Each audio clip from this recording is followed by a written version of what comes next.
nggak ada lah ritualnya, nggak ada. Itu hanya nama aja untuk menjelaskan bahwa mereka bersikap sekuler gitu ya, sikap sekuler. Nah, studi filsafat di Marburg, Breslau, dekat dengan neokansianisme. Nah, saya tidak banyak membahas hal ini. Orang yang dekat dengan Heidegger ya, orang yang sangat dekat, pernah ditolong Heidegger juga dalam hal finansial, mahasiswanya. Ya,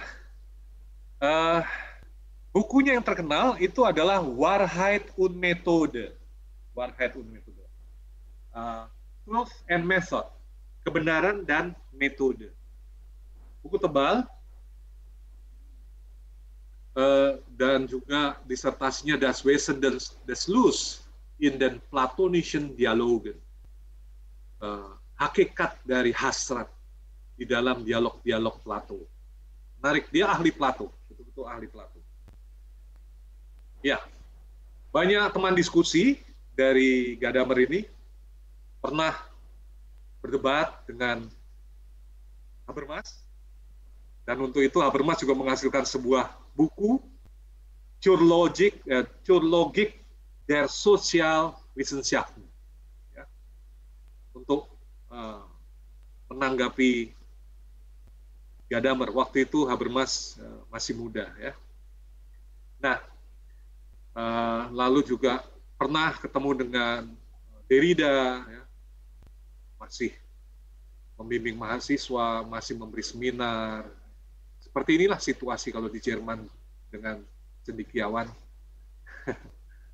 Ya, baik, baik, saudara. Nah, ini perkenalan sebentar ya, semacam tagline untuk mencicipi bagaimana gagasan-gagasan utama dia ya. Bagi Gadamer, kebenaran itu mengendap di dalam teks sebagai makna.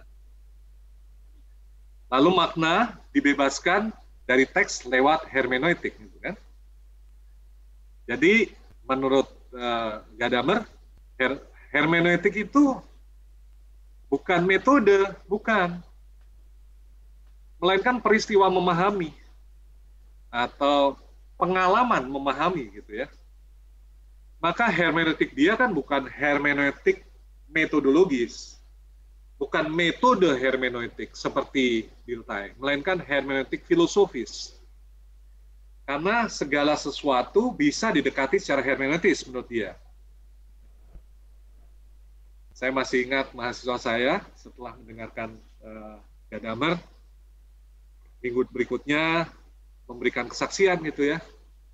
Wah, Pak, sejak diajar tentang Gadamer, kalau naik bis ada pengamen, lalu pengamen ada yang memberi puisi, ada yang bercerita, ada yang bernyanyi. Kalau dulu saya anggap angin semua itu, Pak. Sejak belajar Gadamer, waduh, saya memperhatikan itu, teksnya yang dia kemukakan, raut mukanya, keseluruhan posturnya, kehadiran dia dalam bus, situasi dalam bus, lalu seluruhnya mempunyai makna apa untuk saya pada hari itu. Nah, mahasiswa saya itu dengan hermeneutik itu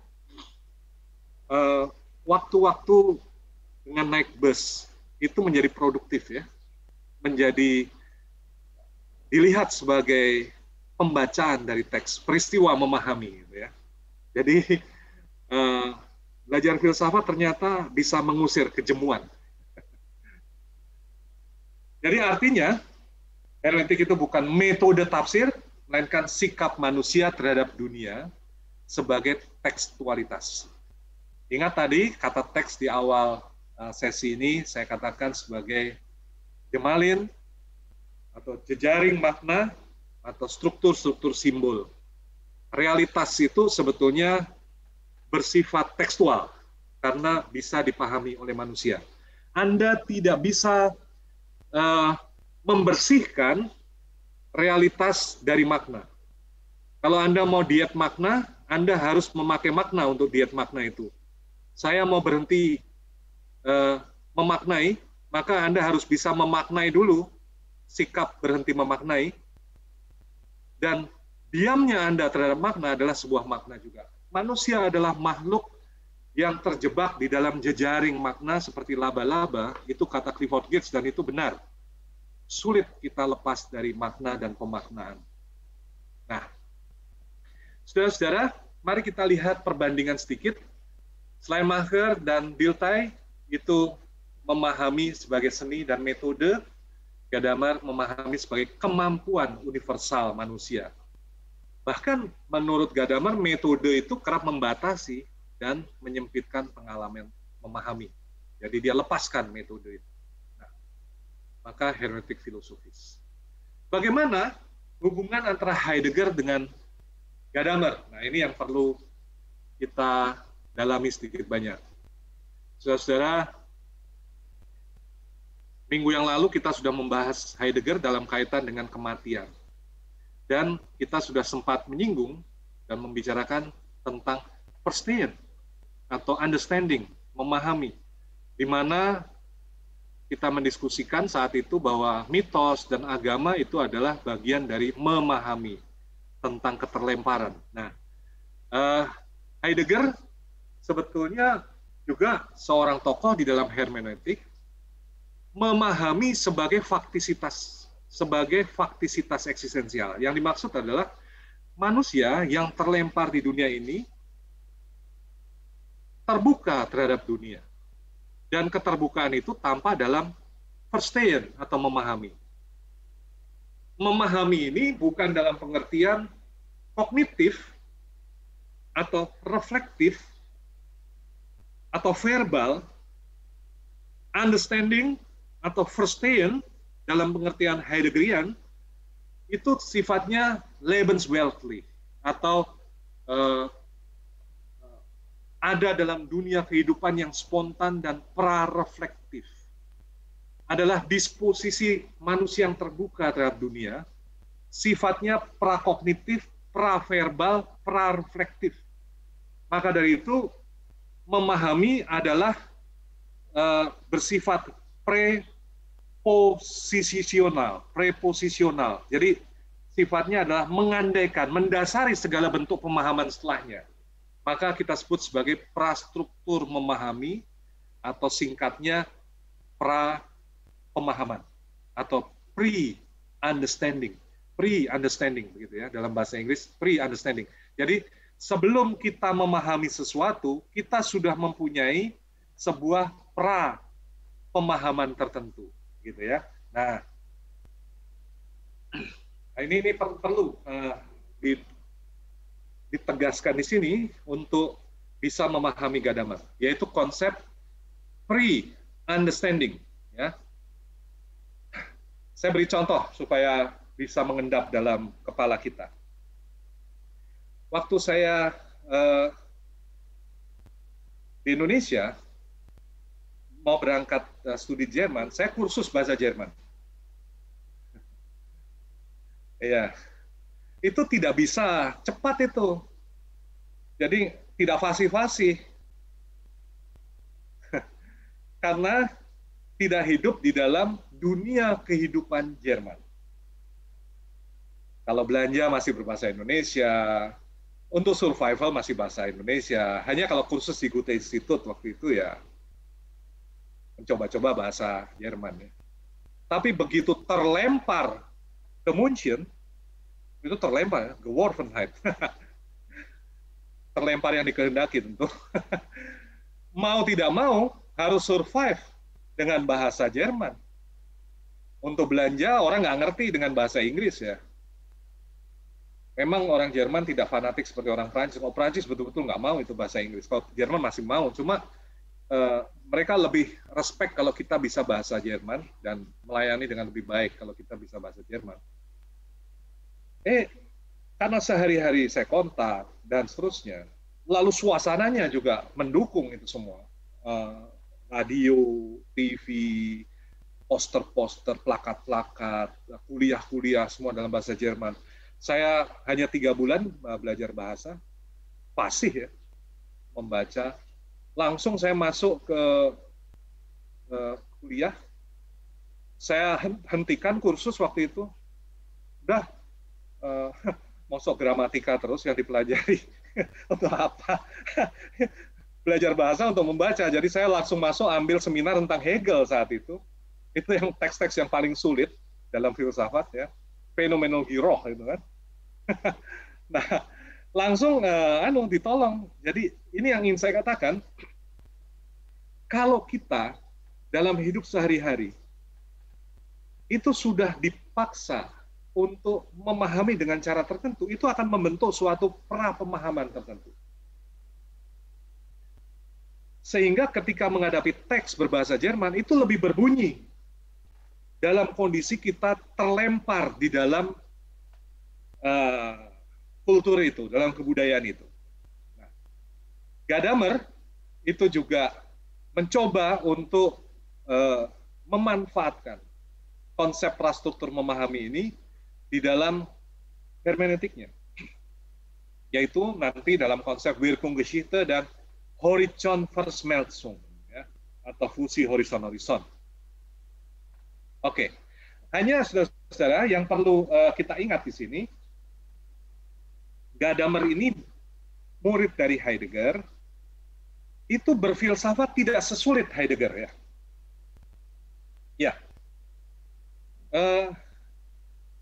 Seringkali para komentator mengatakan begini, Gadamer ini adalah Heidegger make simple gitu. Atau introduction to Heidegger gitu kan. Tidak tepat juga sebetulnya, cuma ya ada hal-hal yang bisa diterima dalam pandangan itu. Misalnya begini, Heidegger itu memahami sejarah sebagai sejarah ada. Ada itu menyingkapkan diri. Wah, itu topik-topik yang tidak mudah ya. Aletheia gitu kan, menyingkapkan diri.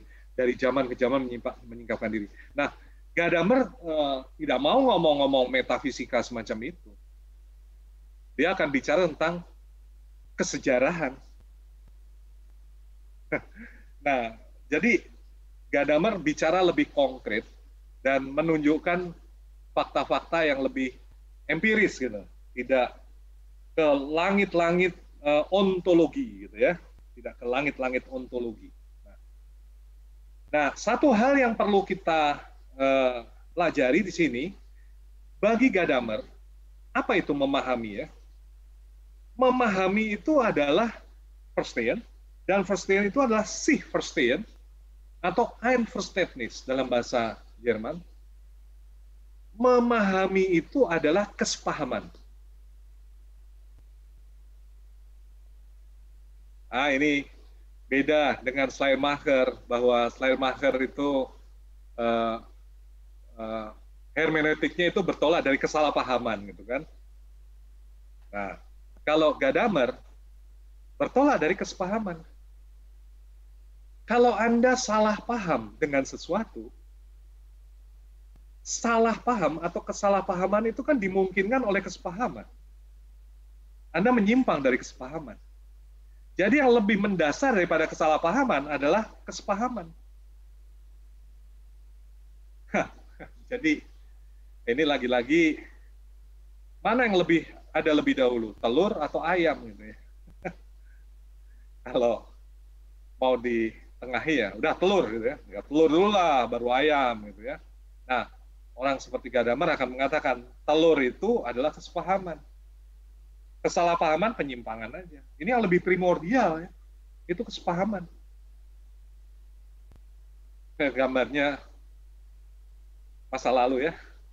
Masih muda ini SBY dengan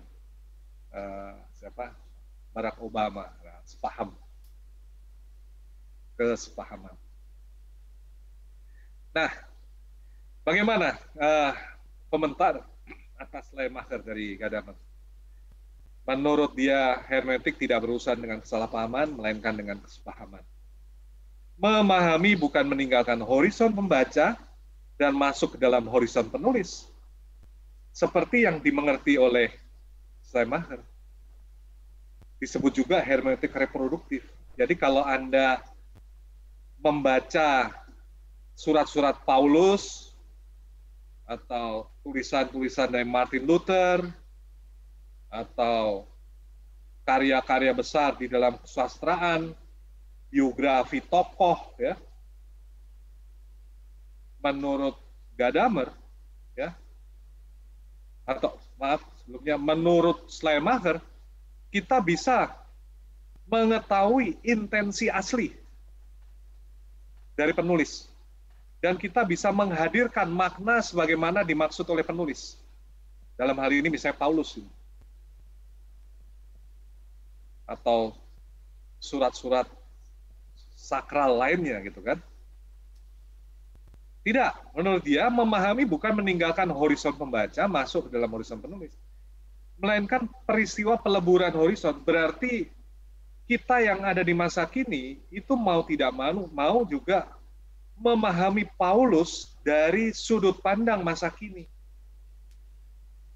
Tidak ada Paulus in himself, gitu ya, atau Paulus ansih, tidak ada.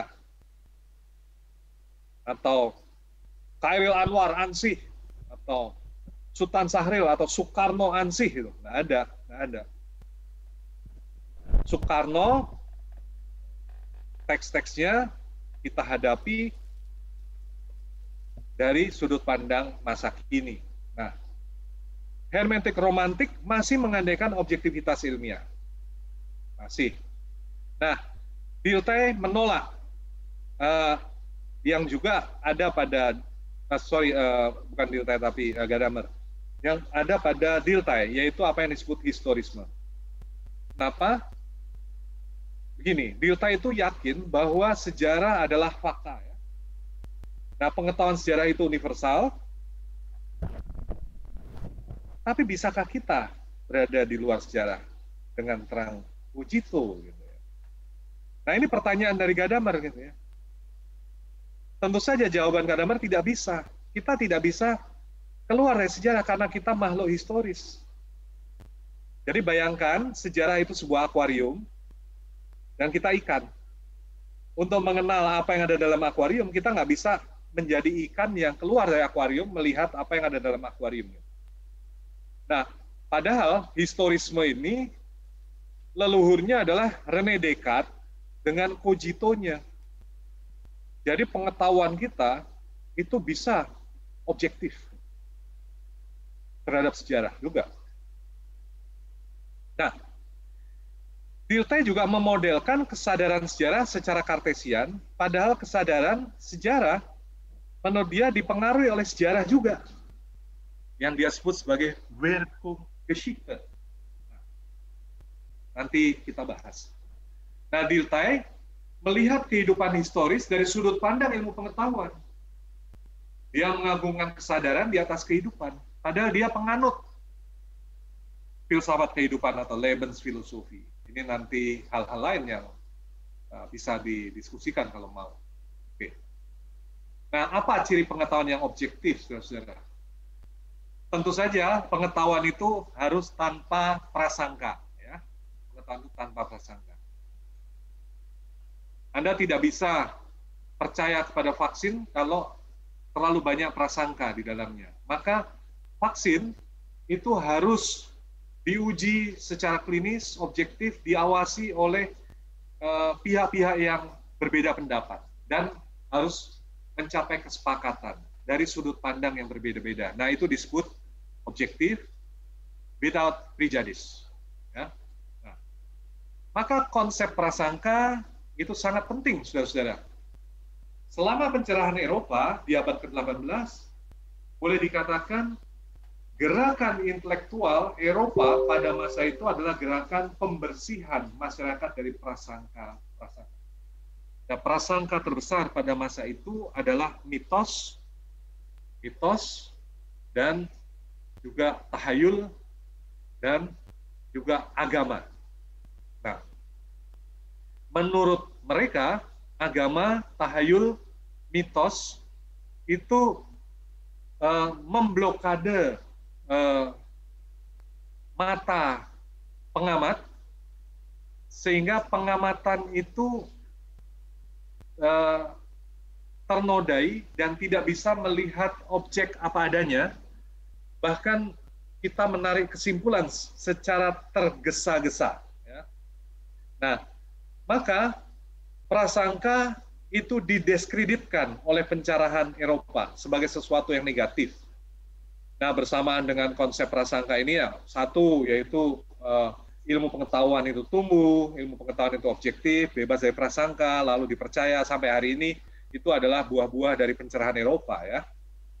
Kedua, itu juga egalitarianisme, karena ada prasangka rasial, prasangka keagamaan dan sebagainya, itu juga dibersihkan di masa pencerahan. Konsep toleransi juga berkembang di masa pencerahan. Tokoh besar di sini ada Voltaire. Jadi pembersihan dari prasangka selama masa pencerahan itu baik sekali efeknya, dan sampai hari ini masih dianut di dalam negara-negara liberal. Ya.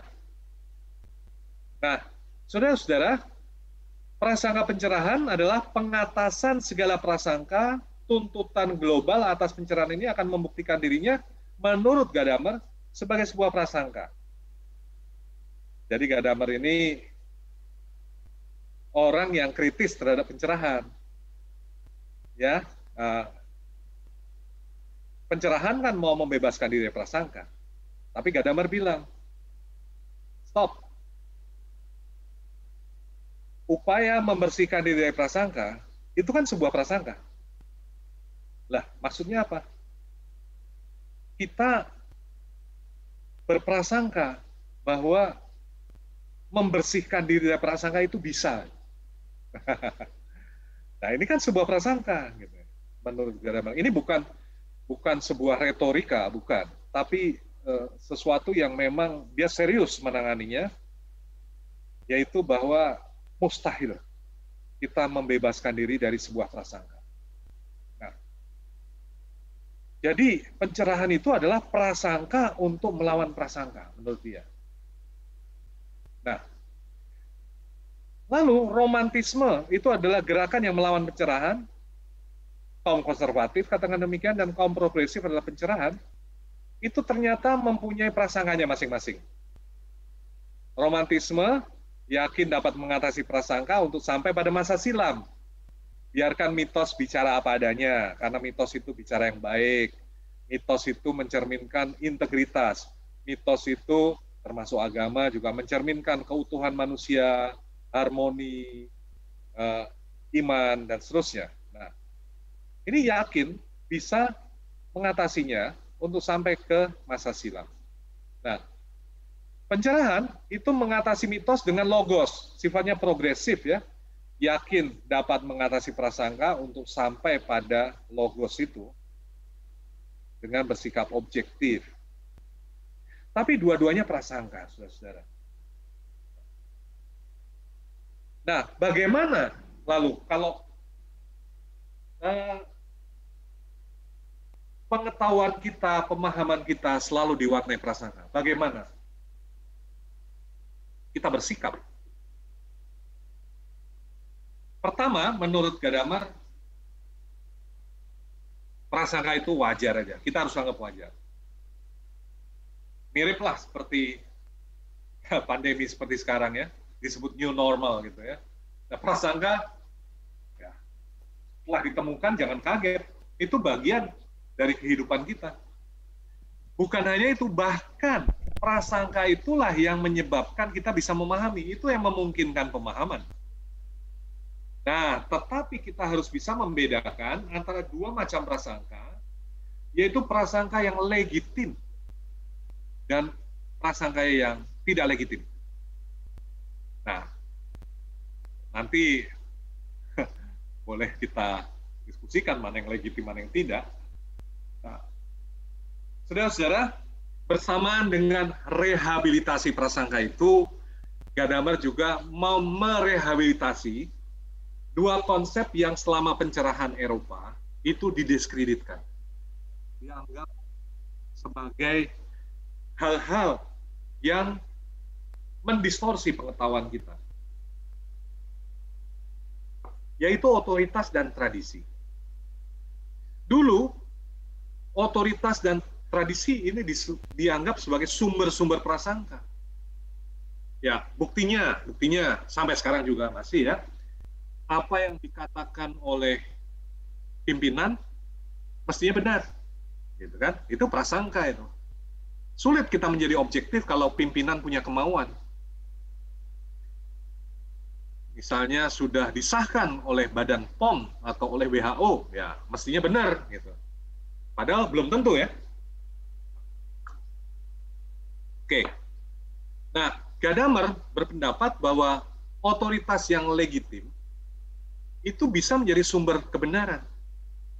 Dalam hal ini dia mengacu pada otoritas dosen misalnya, atau profesor. Tentu profesor yang baik dan dosen yang baik tentu saja ya, bukan yang menyesatkan. Ini bisa menjadi sumber kebenaran. Dalam tradisi akademis sudah biasa hal itu. Tapi bukan dalam arti menjadi otoriter. Memang seorang dosen itu dianggap tahu dan kompeten dalam hal itu, maka dia menjadi sumber. Nah, saudara-saudara, tradisi itu juga sesuatu yang penting. Kenapa? Kalau pencerahan itu mau melampaui tradisi, mau mengubah tradisi, ya, pencerahan juga membentuk tradisi. Jadi kita selalu tersituasi di dalam tradisi. Contoh, kadang-kadang ada ungkapan, ini dalam kekristenan gitu ya. Katolik ini adalah gereja yang tradisional. Kita Protestan adalah bukan gereja yang tradisional.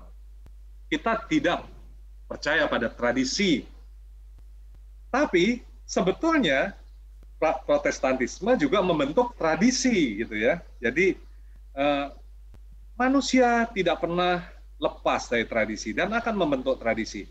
Nah, kalau sains misalnya mengatakan sains itu ya melampaui tradisi lah, netral dari tradisi.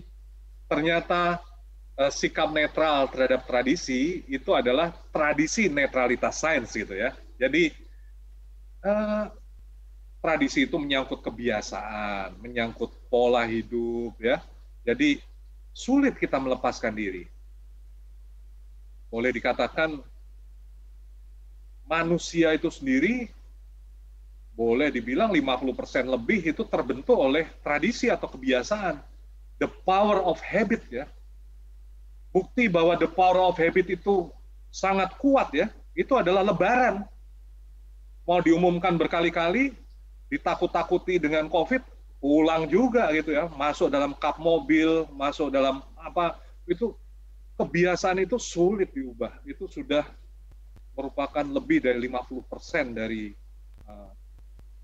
menjadi manusia itu sendiri gitu kan. Nah, konsep yang dikemukakan oleh Gadamer untuk merangkum bahwa prasangka itu tak terhindarkan, kita tidak bisa melarikan diri dari prasangka, kita juga tidak bisa melarikan diri dari pengaruh otoritas dan tradisi. Itu adalah Wirkungsgeschichte. Ini satu kata, artinya adalah Geschichte itu sejarah, Wirkung itu adalah pengaruh atau efek ya. Sejarah pengaruh, bukan pengaruh sejarah, bukan. Sejarah pengaruh gitu kan. Nah, di Jerman biasanya kalau ada pemikiran dari seorang filsuf dalam hal membahas, biasanya ada autobiografinya dibahas, ajarannya dibahas, tapi juga dibahas Wirkungsgeschichte-nya, yaitu pengaruh dari filsuf ini pada filsuf-filsuf lain dan pada pemikiran pada umumnya. Nah, dari konsep semacam itu diambil ya. Jadi sebuah pemikiran itu tidak bisa dilepaskan dari sejarah.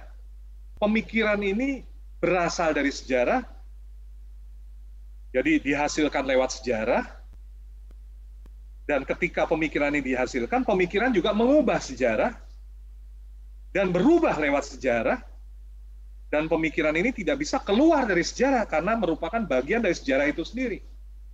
Wirkungsgeschichte harus dipahami dalam pengertian semacam itu.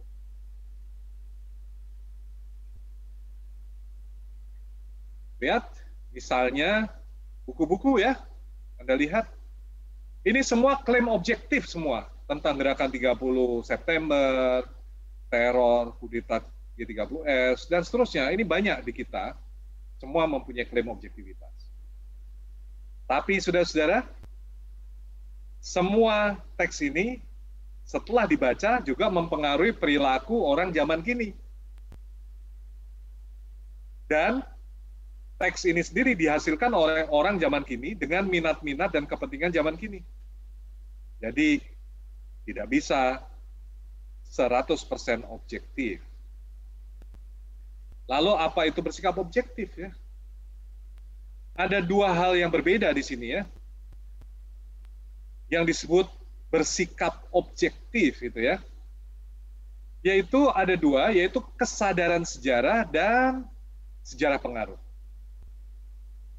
Yang dimaksud bersikap objektif menurut historical kesadaran sejarah ya, historical consciousness begitu ya. Pengetahuan objektif tentang G30 SPKI.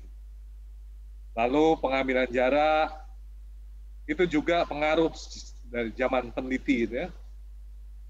Nah, sejarah pengaruh tidak dikalkulasi dalam penelitian. Kalau ini historical consciousness gitu ya. Yang terdapat dalam historiografi atau ilmu sejarah. Nah, sedangkan kalau kita menganut sejarah pengaruh, Wirkungsgeschichte, kita harus senantiasa menyadari bahwa ada sejarah pengaruh. Nah, kesadaran akan sejarah pengaruh menurut Gadamer itulah yang mendukung dalam tanda petik objektivitas dari ilmu sejarah. Saya beri tanda petik ya. Objektivitas. Dalam pengertian gini.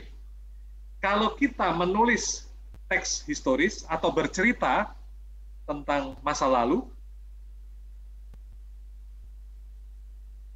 dengan kesadaran bahwa cerita kita itu dipengaruhi juga oleh kepentingan dan minat-minat kita dari masa kini, itu justru menunjukkan cerita kita itu bertanggung jawab. Dibandingkan dengan bercerita tentang masa lalu, berlaga objektif, seolah-olah itu bersih dari kepentingan masa kini dan minat-minat masa kini.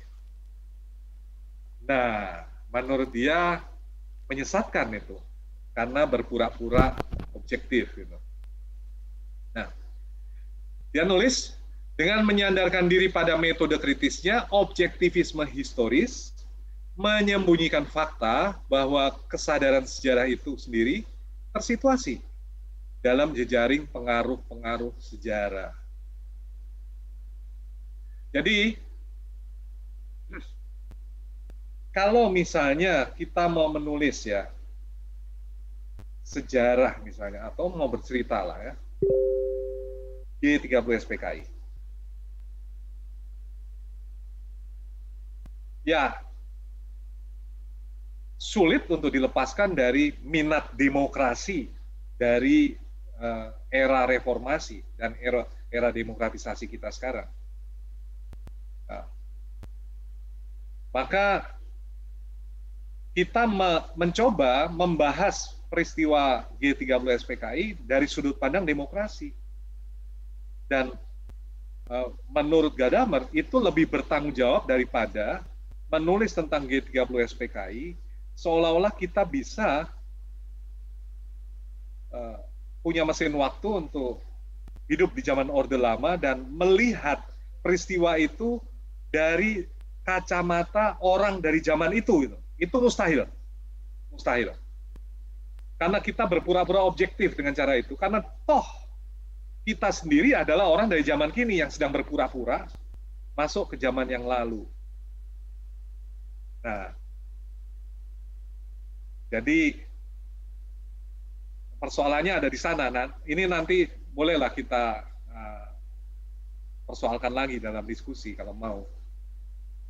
Jadi ada lapisan-lapisan dari sejarah pengaruh, ada kesadaran akan ketersituasian dari peneliti, kesadaran akan pengaruh tradisi dan sejarah dalam setiap pemahaman, lalu juga ada kesadaran sebagai anak zaman. Itu penting. Kita semua adalah anak zaman. Kita bukan orang dari segala zaman.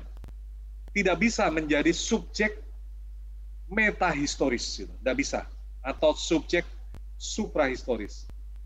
Kalau Anda mengemukakan sebuah klaim metahistoris atau suprahistoris, klaim itu pun klaim yang dikeluarkan dari keterlibatan masa kini Anda. Jadi nggak bisa. Kita anak zaman. Lalu lapisan keempat, refleksi diri atas sejarah pengaruh.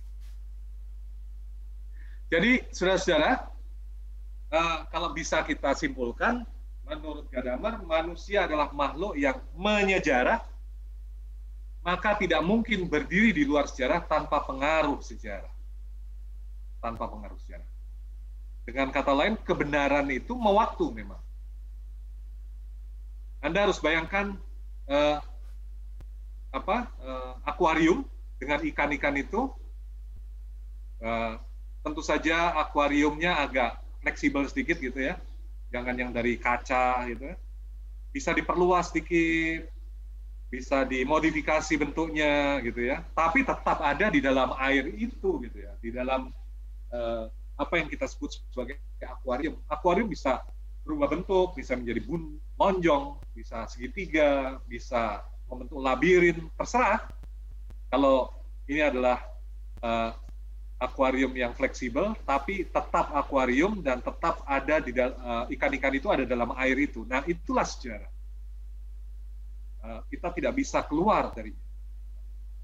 Jelas ini ada sesuatu yang kontras dari pemahaman kebenaran yang lazim, yang tadi kita sinyalir dasarnya dari agama, yaitu ada kebenaran abadi, ada kebenaran absolut, ada kebenaran final yang tidak bisa ditawar lagi, ada kebenaran di luar sana yang bisa dicapai oleh pengetahuan manusia.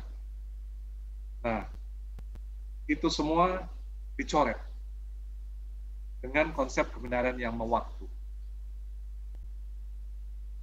Nah, menurut Gadamer, pengetahuan kita itu harus atau bisa dibayangkan sebagai horizon, cakrawala. Memperoleh sebuah horizon berarti orang belajar melihat melampaui apa yang dekat terjangkau dengan tangan. Bukan untuk mengalihkan pandangan darinya, melainkan untuk melihatnya secara lebih baik dalam sebuah keseluruhan lebih luas.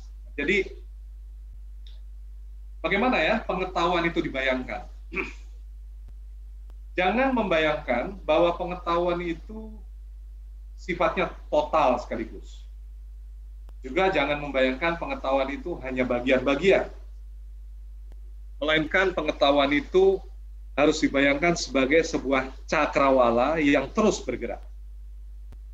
Kalau Anda punya kesempatan hiking, Anda naik sebuah gunung atau bukit, di bawah horizon Anda terbatas. Anda mulai naik, bergerak ke atas, horizon melebar, melebar, melebar, sampai di puncak, horizon melebar, menjadi bundar, kelihatan. Ada tepinya yang membatasi tentu.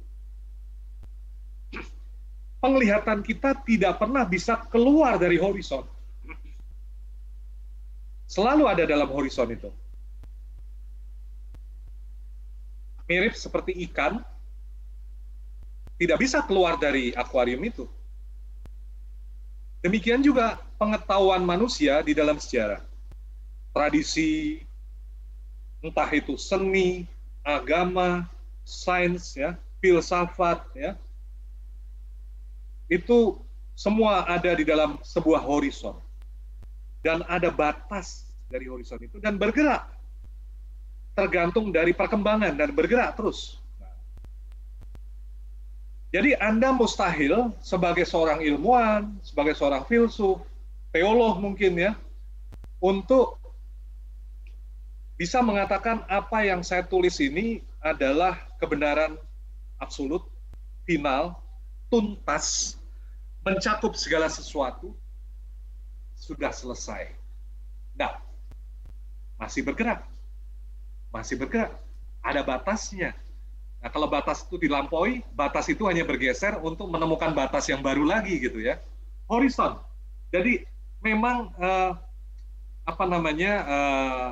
ilustrasi tentang horizon ini sangat penting. Sempat ditanyakan di dalam sesi-sesi yang lalu ya mengenai horizon kematian ya. Ini juga horizon tapi horizon pemahaman.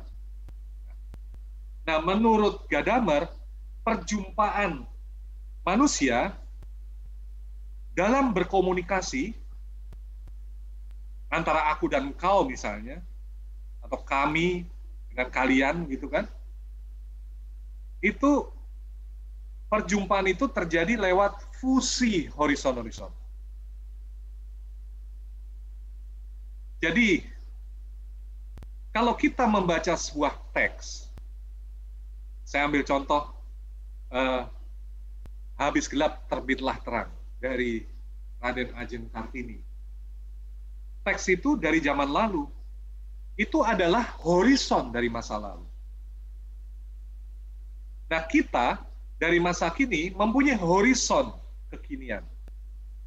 Ada minat-minat dan ada kepentingan-kepentingan dari horizon kekinian kita, dan ada minat-minat dan kepentingan-kepentingan dari horizon Kartini yang mengendap di dalam teks habis gelap terbitlah terang.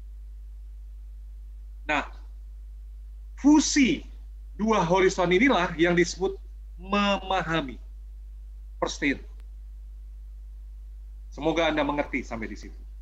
Nah, demikian juga seluruh peristiwa kemanusiaan. Misalnya, percakapan bisnis, dialog antar agama, interfaith, diplomasi antar negara, kesepakatan para politikus, terlalu banyak untuk disebutkan satu persatu, perjumpaan antar sahabat, dan seterusnya, ya, itu selalu merupakan fusi horizon-horizon. Kebudayaan itu sendiri adalah fusi horizon-horizon. Sebagaimana nampak dalam motif-motif arsitektur, lalu juga motif-motif batik misalnya, motif-motif dan bentuk-bentuk patung, lukisan, dan seterusnya. Semua itu adalah fusi horizon-horizon. Kalau Anda sempat datang ke Keraton Yogyakarta, fusi horizon tampak jelas di sana antara nilai-nilai dan motif-motif Jawa, Belanda, Spanyol, Portugis, lalu juga ada Hindu, ya, campur ya. Jadi kultur Jawa itu fusi horizon-horizon. Agama-agama itu juga penuh dengan horizon-horizon atau fusi horizon-horizon. Jadi klaim hermeneutik ini menarik dengan fusi horizon-horizon, yaitu mustahil kita memurnikan diri dari kontak kultural dengan kultur-kultur lain. Indonesia itu adalah contoh dari fusi horizon-horizon. Indonesia ya, terbuka terhadap berbagai kontak kebudayaan. Nah, Pancasila itu adalah fusi horizon-horizon ya. Ini bisa dibuat tulisan yang menarik tentang itu. Nah, ya, bahkan diri kita, ya, perkawinan kita itu fusi horizon. Jadi ada orang yang bersikap puritan, misalnya mengatakan ini murni, ya, ortodoks, tidak ada campur tangan. Ini adalah ajaran yang lurus dan murni, tidak ada kontaminasi dan tidak sesat sama sekali. Mari kita periksa komponen-komponennya, maka akan kita temukan komponen-komponen dari luar tradisi itu yang juga menyatu dan diapropriasi oleh tradisi yang mengklaim diri sebagai ortodoks dan murni. Ya. Nah, contoh yang dikemukakan adalah Plato ya. Ini kalau seorang dosen filsafat ditanya oleh mahasiswanya, untuk memahami Plato sebaiknya saya baca buku mana?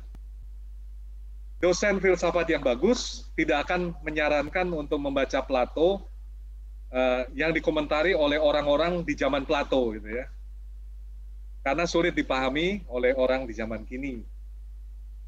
Bukan hanya soal sulit dipahami, tapi juga memang tidak sesuai dengan horizon kekinian kita.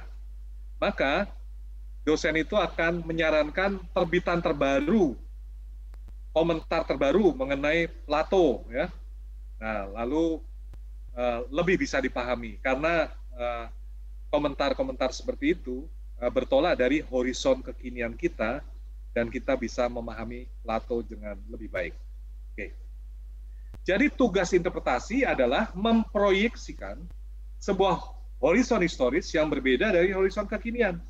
Artinya gini, kalau membaca sebuah teks, ingat teks dalam pengertian yang seluas-luasnya, termasuk juga mengerti orang lain ya, kita harus memproyeksikan. Kita tidak bisa memahami teks itu apa adanya, melainkan kita sedikit banyak juga secara kreatif, istilah dari Gadamer adalah produktif, menginterpretasi untuk kepentingan masa depan kita. Nah, kitab suci pun demikian. Kalau kita menafsirkan kitab suci, kita tidak menafsirkan kitab suci dengan maksud begini, apa sih sebetulnya maksud aslinya gitu ya? Nah, sulit. Melainkan apa maknanya bagi kita, bukan hanya masa kini, terutama untuk masa depan. Maka fundamentalisme agama itu sebetulnya contradictio in terminis. Karena fondasi dari fundamen ya, fundamen dari fundamentalisme itu sebuah interpretasi sebetulnya dari masa kini. Fundamen itu atau ad fontes kalau dalam bahasa Latin untuk gerakan Renaissance itu ya, kembali pada sumber-sumber gitu ya, fondasinya itu ya fondasi yang diinterpretasi oleh kekinian gitu kan.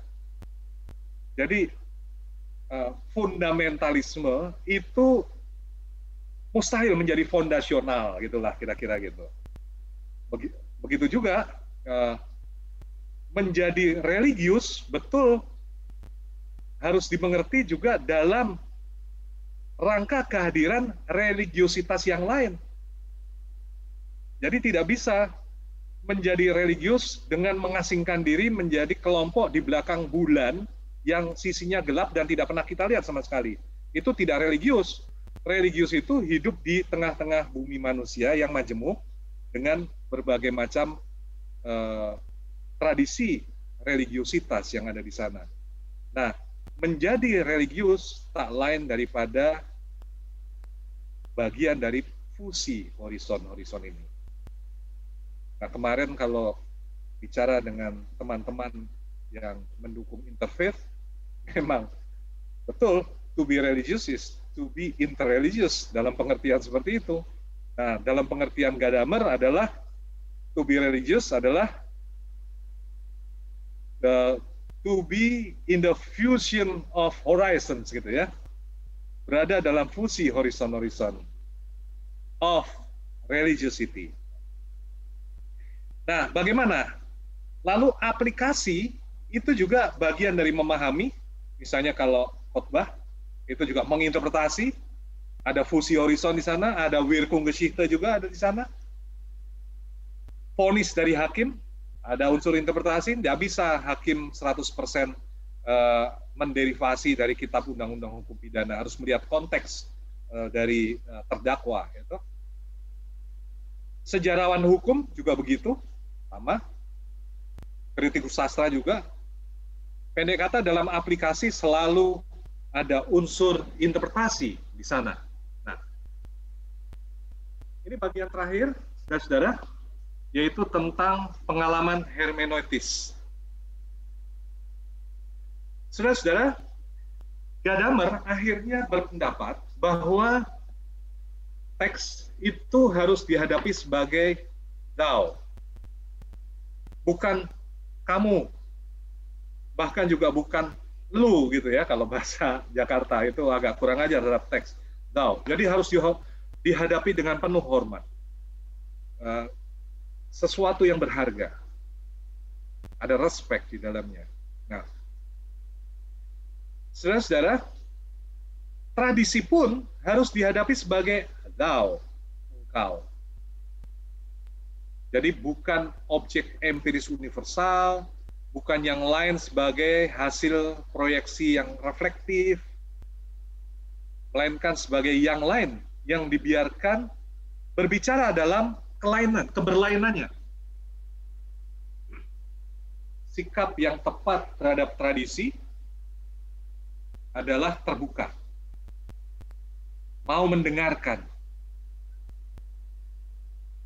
biarkan tradisi itu bicara.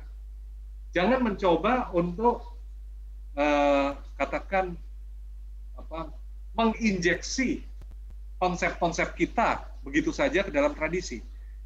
Betul bahwa Wirkungsgeschichte itu berlaku dan horizon kita ikut mempengaruhi dalam memahami tradisi, tapi sangat penting adalah mendengarkan tradisi dalam horizon kekinian kita, tentu saja tidak bisa lain. Apakah hasil dari pengalaman hermeneutis semacam itu? Intinya gini, kalau kita sebagai seseorang yang mempunyai sikap mendengarkan tradisi, kita mempunyai Bildung. Bildung sering diterjemahkan sebagai pendidikan. Saya cenderung menerjemahkan sebagai keterpelajaran, gitu ya, keterpelajaran. Jadi orang yang terpelajar itu bukan sekedar orang yang tahu ini dan itu, orang yang mempunyai banyak informasi, bukan. Melainkan seseorang yang mempunyai sikap terbuka terhadap yang lain di dalam keberlainannya, sebagaimana dijumpai di dalam sang engkau, di dalam tradisi. Orang semacam ini tentu adalah seorang scholar, ya, seorang yang terdidik, ya. Dia menguasai banyak buku, dia mengetahui, misalnya dia adalah orang yang punya Bildung di dalam filsafat, teologi, atau ilmu sosial, misalnya ekonomi, ya. Ekonomi misalnya, dia tahu Adam Smith, ya, David Ricardo, ya, dia tahu bagaimana sejarah ekonomi, ya. Tetapi bukan hanya tahu itu masalahnya. Secara informasi dia bukan mesin yang bisa memberikan informasi mengenai itu, tapi sikapnya itu sendiri. Dia adalah seorang cendekia, seorang terpelajar yang semua ilmunya itu mendarah daging dalam dirinya. Nah, untuk bisa mengecek hal ini bisa dalam diri kita. Kita juga mempunyai Bildung, ya, tipis maupun tebal. Barangkali yang mendengarkan sesi malam hari ini adalah orang-orang yang sudah mengalami sekolah selama puluhan tahun. Misalnya bisa 20 tahun gitu kan, atau belasan tahun gitu ya, SD, SMP, SMA, universitas, S1, S2, S3 gitu kan. Nah, saya ingin tanya, apakah Anda mengingat semua dari yang diajarkan di SD misalnya, SMP, SMA? Banyak yang kita lupakan. Mungkin matematika kita lupakan, ya, karena dulu termasuk fak yang menegangkan, gitu kan. Barangkali juga biologi, perhitungan kimia, banyak yang kita lupakan. Tetapi di antara hal-hal yang kita lupakan, ada yang mengendap dalam diri kita, menjadi sedimentasi, membentuk karakter kita, menjadi sikap hidup kita. sedikit banyak kita ingat, cukup banyak yang menjadi sikap dan tidak bisa kita sadari lagi. Lalu kita disebut sebagai orang terpelajar. Jadi sekolah itu tidak percuma. Karena sekolah itu bukan soal memasukkan data ke dalam otak, melainkan membentuk diri manusia sebagai manusia, gitu ya. Nah, sedemikian rupa sehingga meskipun uang begitu banyak dihabiskan ketika kita sekolah dan upaya yang diinvestasikan begitu banyak, kita tidak rugi. Karena kita menjadi manusia seperti sekarang itu berkat sekolah. Nah, itu yang disebut Bildung. Kita menjadi orang terpelajar, gitu ya. Nah, itu yang namanya Bildung. Nah, Bildung inilah yang dimaksud oleh Gadamer sebagai pengalaman hermeneutis yang mengendap. Kritik saya, pertama, Gadamer berpandangan bahwa pemahaman hermeneutis merupakan sesuatu yang universal. Artinya hubungan manusia dengan alam juga berciri Verstehen. Apakah ini tepat? Mengingat ilmu-ilmu alam memakai bahasa monologal, yaitu matematika. Ini terkenal dalam kritik Habermas terhadap Gadamer. Nah, Gadamer melibatkan prasangka, otoritas, dan tradisi dalam memahami. Tidakkah hal itu naif? Prasangka memang tidak bisa dihindarkan, tapi mempersilahkan prasangka masuk dalam pengetahuan akan sangat berbahaya. Otoritas juga bisa mendistorsi Verstehen ya, dengan kepentingannya. Dan kita bukan hanya korban tradisi, karena kita juga bisa mengambil sikap ya terhadapnya untuk mengubahnya. Jadi betul bahwa mau nggak mau kita bergerak dalam tradisi, tetapi fakta juga menunjukkan bahwa kita bisa putus dari tradisi dan membangun tradisi baru. Kita bisa kritis terhadap tradisi. Nah, Gadamer lupa dengan aspek-aspek itu karena terlalu fokus pada kesepahaman primordial sebagai dasar dari hermeneutik. Baik, saya kira itu hal-hal yang bisa saya berikan untuk bahan diskusi kita selanjutnya. Mas Nurul? Ya. Terima kasih Mas Franky, penjelasan yang sangat menarik sampai ya memang untuk memahami Gadamer ini tidak mudah sehingga ya mungkin dibutuhkan waktu yang lebih ekstra. Ya mungkin sebelum kita masuk ke sesi tanya jawab, mungkin saya ingin mengingatkan kepada teman-teman Circles untuk mengisi presensi yang sudah ada di kolom chat itu untuk kepentingan sertifikat untuk hari ini, karena ini juga hari terakhir kelas. Dan nanti kalaupun misalkan ada yang belum mendapatkan sertifikat tapi sudah mengisi, nanti bisa dikonfirmasi ke Minci, ke nomor yang biasa itu. Dan saya juga diminta untuk memberikan informasi bahwa ada 2 kelas yang akan diselenggarakan Circles. Yang pertama adalah kelas dari Profesor Dr. Frans Magnus Suseno yang akan dimulai minggu depan, kelas Rabu pukul 19 sampai 21 dengan tema menalar Tuhan. Jadi silakan bagi teman-teman yang tertarik untuk mengikuti kelas Rabu mulai minggu depan bisa mendaftar ke Minci. Itu yang kelas pertama. Yang kedua ada kelas yang diampu oleh Profesor Dr. Cipta Lesmana yang akan mulai Jumat depan pukul 19 waktu Indonesia Barat dengan tema belajar komunikasi dari 7 Presiden RI. Sama, ini pendaftarannya bisa kepada nanti pada Mbak Minci, dan juga bisa dilihat keterangan lebih lanjut di Instagram ataupun di Facebook Circles.